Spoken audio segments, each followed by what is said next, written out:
Assalamualaikum warahmatullahi wabarakatuh. Hari ini kita akan mempelajari tentang aturan sinus dan aturan kosinus. Untuk tujuan pembelajarannya, yang pertama, memahami aturan sinus dan aturan kosinus.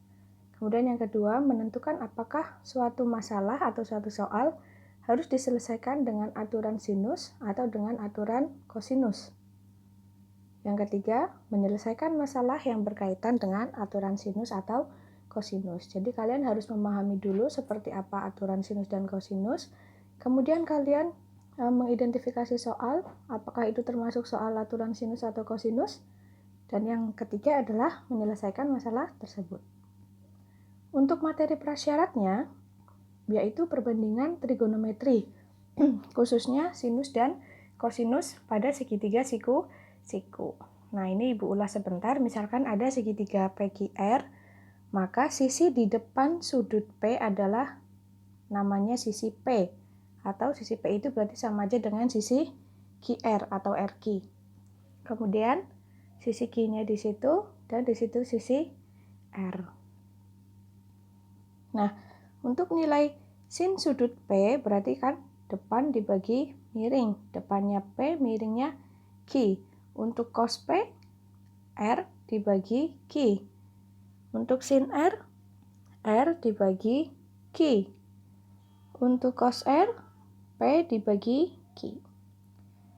Oke, kemudian aturan sinus dan aturan kosinus digunakan untuk mencari panjang sisi salah satu segitiga atau sudut dalam segitiga sembarang. Jadi sembarang ini segitiga apapun ya, maksudnya boleh segitiga siku-siku, sama sisi atau sama kaki atau sembarang yang sudutnya tidak beraturan. Nah, penggunaan aturan sinus atau aturan kosinus disesuaikan dengan yang diketahui dan yang ditanyakan pada soal. Nah, ini seperti tujuan yang kedua tadi ya, mengidentifikasi apakah suatu soal itu harus menggunakan aturan sinus atau aturan kosinus. Oke, sekarang kita dari yang pertama dulu, yaitu aturan sinus. Coba kalian selesaikan soal berikut. Nah, biasanya kalau kita mencari panjang sisi pada suatu segitiga yang sudah kalian pelajari kan segitiga siku-siku ya, itu menggunakan teorema Pitagoras. Tapi untuk permasalahan segitiga sembarang seperti ini, misalkan diketahui segitiga ABC, kemudian ada sudut B-nya 30, panjang B-nya berarti 12, sudut C-nya 45, maka tentukan panjang C atau panjang AB di situ. Nah, ini kan tidak bisa kita kerjakan dengan aturan sinus. Nah, makanya ada aturan, tidak bisa kita kerjakan dengan teorema Pitagoras. Makanya kita ada yang namanya aturan sinus dan aturan kosinus. Nah, untuk permasalahan yang ini kita menggunakan aturan sinus. Seperti apa aturan sinusnya? Nah, kalian perhatikan, misalkan ada segitiga ABC, kemudian segitiganya kita bagi menjadi dua bagian, ya, ditarik garis lurus itu garis tinggi. Misalkan garis tingginya itu garis AD, maka nah kalau kita memperhatikan segitiga ADB, segitiga yang di sebelah kiri itu, maka sin sudut B itu kan depan dibagi miring, AD dibagi AB. Nah, kemudian kita kalikan silang, maka kita peroleh AD itu sama dengan AB dikali sin B. Sekarang kita perhatikan segitiga ADC yang sebelah kanan. Maka sin C itu AD dibagi AC, atau kalau misal kita kali silang, AD sama dengan AC kali sin C. Nah, di sini kan kita mempunyai dua persamaan AD ya, sama-sama AD. Yang satu kita melihat dari sudut B, yang satu kita melihat dari sudut C. Nah, maka dari kedua persamaan itu, ya ini nama sisinya ya. Dari kedua persamaan ini, tadi yang pertama AC dikali sin C, kita ubah ya. AC itu sama aja B, kemudian AB itu sama aja C. Nah, jadi ya persamaan yang dua tadi ini bisa kita ubah bentuknya atau namanya, nama sisinya ya. Nah, karena AD itu sama dengan AD, maka B kali sin C sama dengan C dikali sin B. Dari dua persamaan itu ya.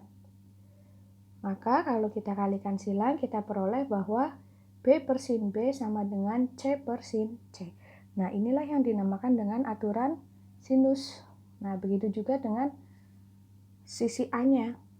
Jadi, untuk aturan sinusnya itu menyatakan bahwa perbandingan antara sisi di depan dan sudut yang bersesuaian itu sama. A per sin A sama dengan B per sin B sama dengan C per sin C. Nah, aturan sinus ini tidak digunakan tiga-tiganya langsung. Untuk perhitungan dalam soal, kalian cukup memilih salah dua dari sisi dan sudut yang diketahui. Misalkan yang diketahui sisi C sama sisi A gitu. Ya, kalian berarti menggunakan A per sin A sama dengan C per sin C. Seperti itu ya.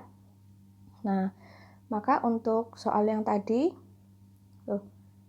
ya tadi segitiganya ABC nih, bukan TKLM ya.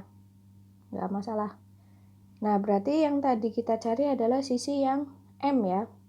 Tentukan panjang M. Maka kita menggunakan persamaan M per sin M sama dengan L per sin L. Karena yang diketahui yaitu sisi L sama sudut L.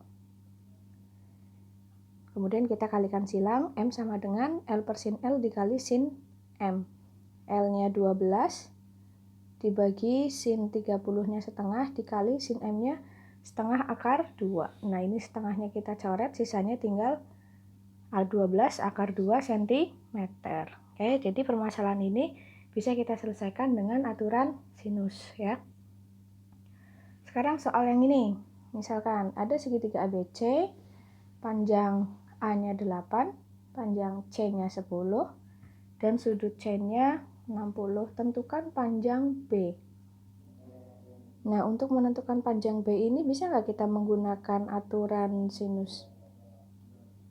Nah, belum bisa ya, karena untuk menggunakan aturan sinus itu kan harus diketahui atau ditanyakan dua sudut, sedangkan ini kan hanya satu sudut saja. Nah, berarti nggak bisa nih permasalahan ini diselesaikan dengan aturan sinus. Maka kita selesaikan dengan aturan yang satunya lagi, yaitu aturan kosinus. Ya.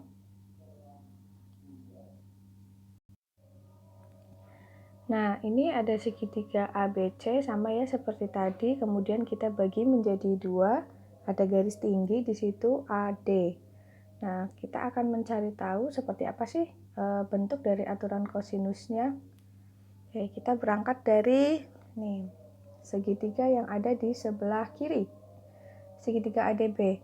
Maka AD kuadrat itu sama dengan AB kuadrat dikurangi BD kuadrat. Ini teorema Pitagoras ya. Kemudian segitiga yang sebelah kanan, AD kuadrat sama dengan AC kuadrat dikurangi DC kuadrat. Nah, di sini kan kita punya sama-sama AD kuadrat ya, maka kita peroleh persamaan bahwa AB kuadrat min BD kuadrat sama dengan AC kuadrat min DC kuadrat. Ya. Oke, kemudian di sini karena DC itu sendiri adalah BC dikurangi BD, ya kan?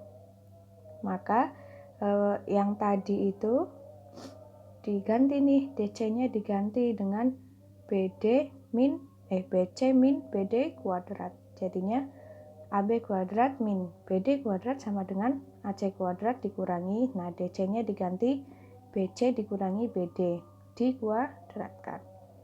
Kemudian ya karena AB itu berarti sisi sama aja sisi C, kemudian BD tetap kita tulis BD, kemudian AC itu sama aja sisi B dikurangi BC, BC itu aja sama aja sisi A min BD kuadrat. Nah, ini diubah agar bentuknya ABC gitu ya. Nah, kemudian kita uraikan menjadi C kuadrat min BD kuadrat sama dengan B kuadrat min, nah yang itu dikuadratkan jadinya A kuadrat plus BD kuadrat dikurangi 2 kali A kali BD.